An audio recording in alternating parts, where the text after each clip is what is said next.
Well, good morning, everyone. Hope you're having a grand Sunday wherever you are. It's the 26th of November, end of the weekend for some, and just starting Sunday morning for others. Anyway, it's morning here in the Sub-Zone, a bit grey. Yesterday was pretty interesting, but anyway, I wanted to give you an update on this storm tracking that we're doing for Explorer and Sterner, because there's some good news. Yesterday I spent probably 6 hours or more, 6 or 7 hours, monitoring everything and thinking, is it right, is it wrong? And there's been some interesting comments from various people about routing programs, and I've got to assure you we've got the same programs, and we certainly know what is the dangerous quadrant of any storm. And if you had been watching the evolution of this one, it's an interesting little storm. And I discussed all those aspects that you want to try and be in the right side of any low pressure system coming in. But this one has particularly interesting characteristics, which I tried to explain. And there's some things that routing programs don't take into account. And we've also had some serious experience over the last two Golden Globe races with monitoring specific types of low pressure systems as they form. And there's over the years as well, even when we used to go for different computer modeling, we also saw some types of low pressure systems that were very dangerous, particularly in the way they form at the last minute with the sudden hook of the actual wave patterns, where you get very quick transitions of waves and intense gusts in those areas, and they can wipe boats out no matter how big they are. And so what we do is we take a very serious line on those particular types of issues, and you can throw the rule book out the window when you see that potentially happening. And so I just want to explain that a bit more now. And the good news is that as we had hoped, things are getting a little bit more organised now with that system, and it's moving in the right direction. So it's going to be a little bit more manageable. And that's always the other issue when you're trying to predict something that's sort of like literally nearly a week out. You look at it and think, holy dooly, it's still a long way out, but you have to position the boats in enough time to look at those issues, and that's part of the risk you take as well. Make some assessments on what you think is going to happen when the three different models are suggesting different things, and that makes it even more risky. So better to be on the safe side than just go with the traditional way of thinking, and that's exactly what we did. Or what we're doing. So if I just give you an update on where they are at the moment. This is not so much a tracker review of everyone. It's particularly just talking about Sterner and Explorer. This is where they are right now. You can see they've taken some advice, and they're basically heading down southeast. It's a stalling tactic to a degree. Sterner's in a much better position than Explorer because she's got plenty of sea room to come across to the east if needed as well. Explorer's currently on 41 degrees, near enough to 41 degrees 7 south and 35 degrees 24 east. And Sterner's also heading down in pretty reasonable conditions. If we look at what they're likely to get in the next 24 hours, it's not too bad. And the objective, just to show you what's going on, is to try and keep them in this section of the ocean for a while we see what's happening with the development of the low up here.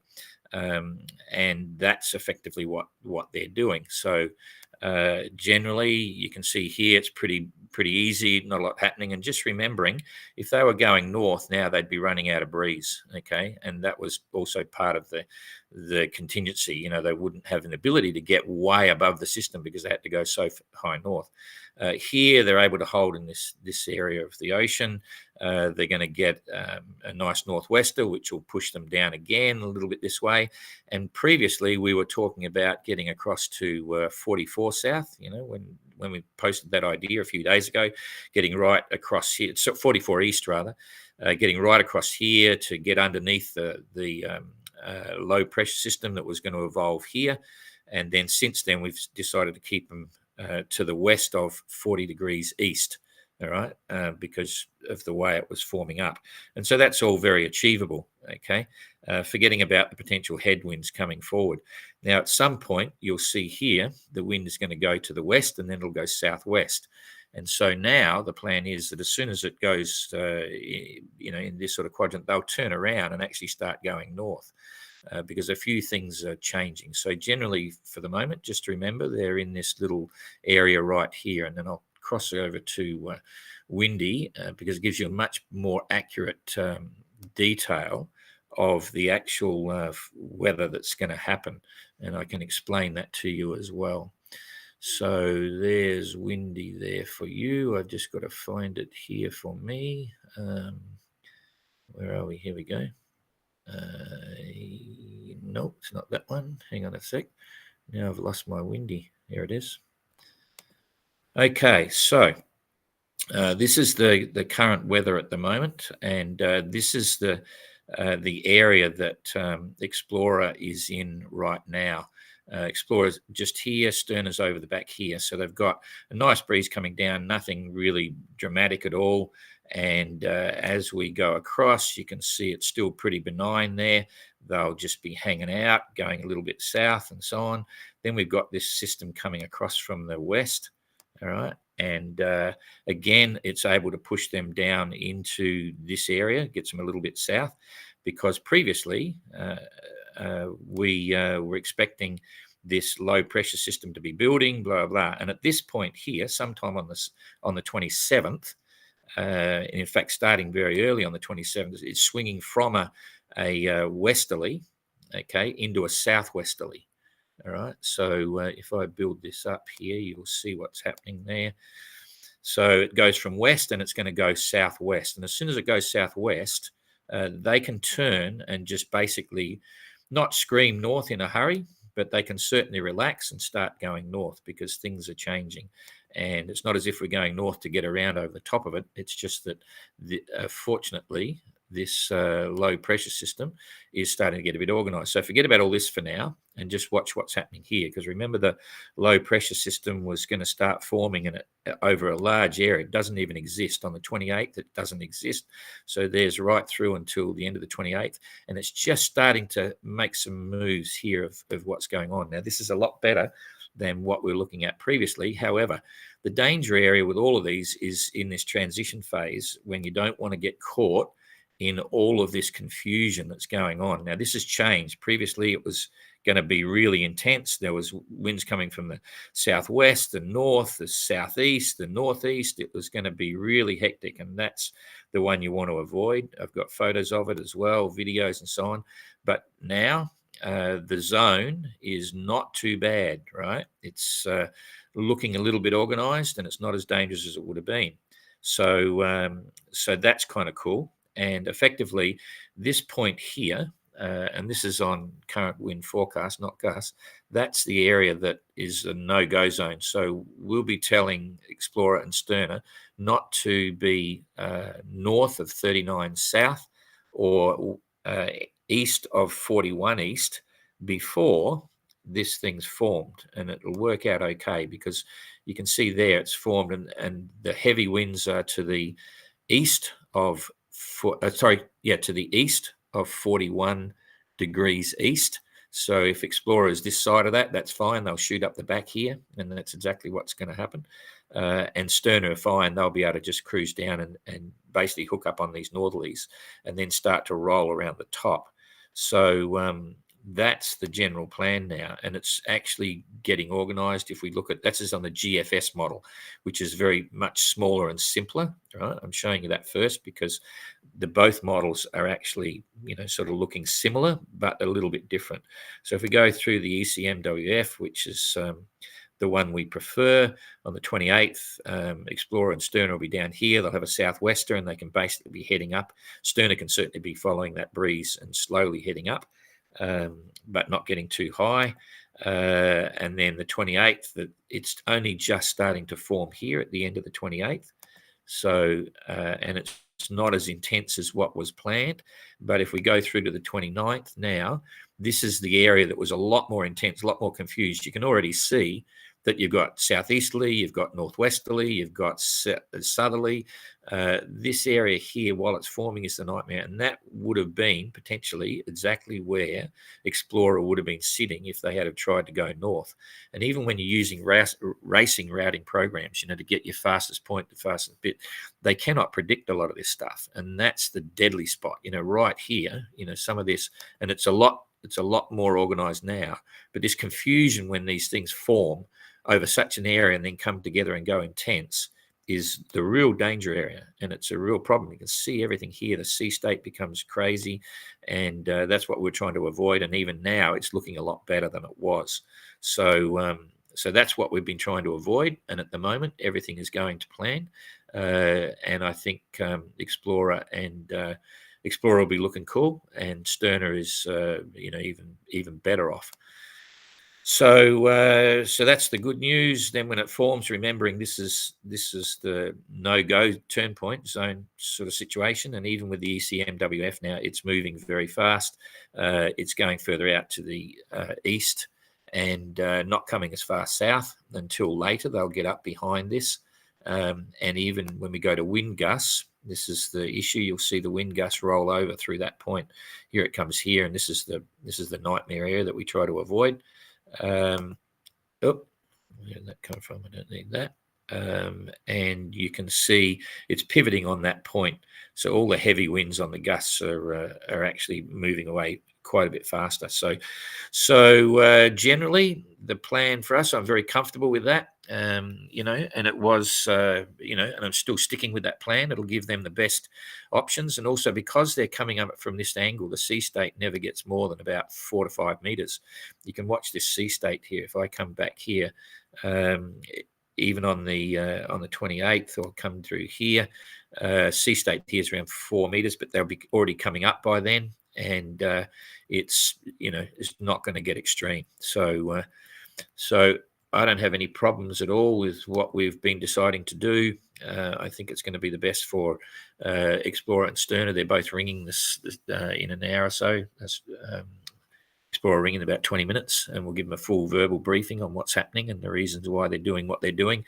And Sterner, as I say, will be able to crack off a little bit earlier and should get a reasonable ride. And then at the end of the day, they will just literally roll up the back of this and then be on their way again. So that's good. But yesterday for me was quite interesting, I've got to tell you, but it's working out okay. That's all. While we're here, we'll have a quick check of what's happening with the others as well.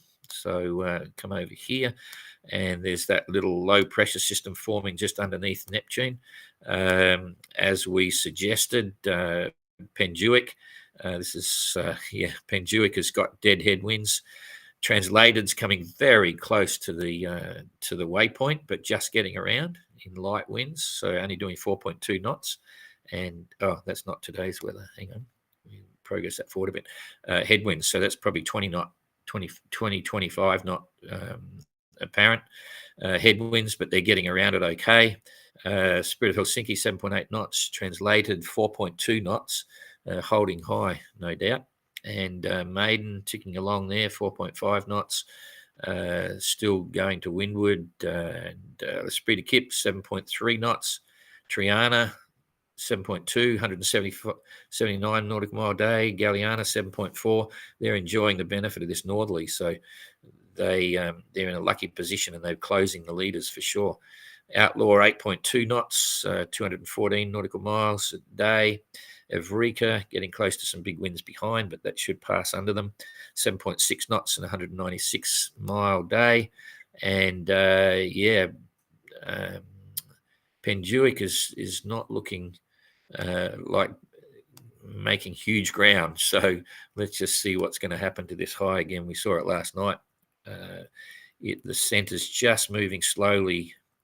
So by later this afternoon, I think you'll see Penduic tack across maybe and head down this way. Translated, still going to be stuck on these headwinds until they get round the corner. And some of the others may have challenges as well, because there's this northerly coming from the little low pressure. On this side, it's a northerly. And so Helsinki's going to be challenged to get around the waypoint as well. Maiden might just make it. So some things to watch. I'll probably come back in again tonight with another update just to see what's going on.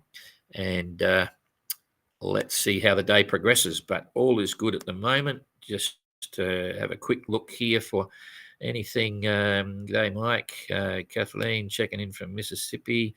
Yep, there's a surprise. Everyone's probably still cheap as I didn't change the screen.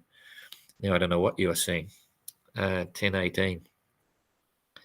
Yep, that's a bit of a bugger. Too much on my mind. We can't see the tracker. That's the bit you're missing. Okay, so I forgot about that. So I'll bring the tracker on and just show you that one. Okay, I'll quickly go through the tracker again. Sorry about that. Okay, so come up here. I went to the tracker, but you weren't there. So come back to the original weather. There's Penduic on the top of this high, still still on starboard tack, heading up the top, 8.2 knots, and translated is, I'll just build this up so you can see it, just struggling to get away on the waypoint there. There she is there. So, 4.2 knots, obviously holding high because there's plenty of breeze there. So really struggling, and they don't really know that well where their navigation is. So they don't know how close they are. At the moment, that was showing about 14 miles. So their navigation should be as good as that if they've had sun. So they're probably holding their breath a bit. And Helsinki's going to have a struggle as well because this breeze is going to hold from the northeast rather. So Outlaw, you can see there, nice northerly, 8.2. Avrika doing okay, 7.6. Neptune over here, 8.9 on the top end of this northerly. And the sea should be not big on any of this. The Speed Kip, 7.3. Galliana, 7.4. Maiden, 4.5. So they're, also holding high. Maybe they haven't had a position for a while and not sure where they're going to go. So then if we come back on this and just look at what happens to the low, the high rather. The center of the high is moving out to the east as it's meant to do, but it's not that quick. So you can see it's going to create some challenges still for everyone here doing their bits. Anyway, I think that's a bit of a quick overview for Sunday morning. And as I say, I'll probably try and come back tonight and do a proper one again when there's a bit more time. And sorry about that little hiccup. So all good. Okay. So nothing more to say. There's no questions there. So GLaDOS, thanks for comments on not getting to the screen. So have a good weekend, and we'll see you maybe again tonight.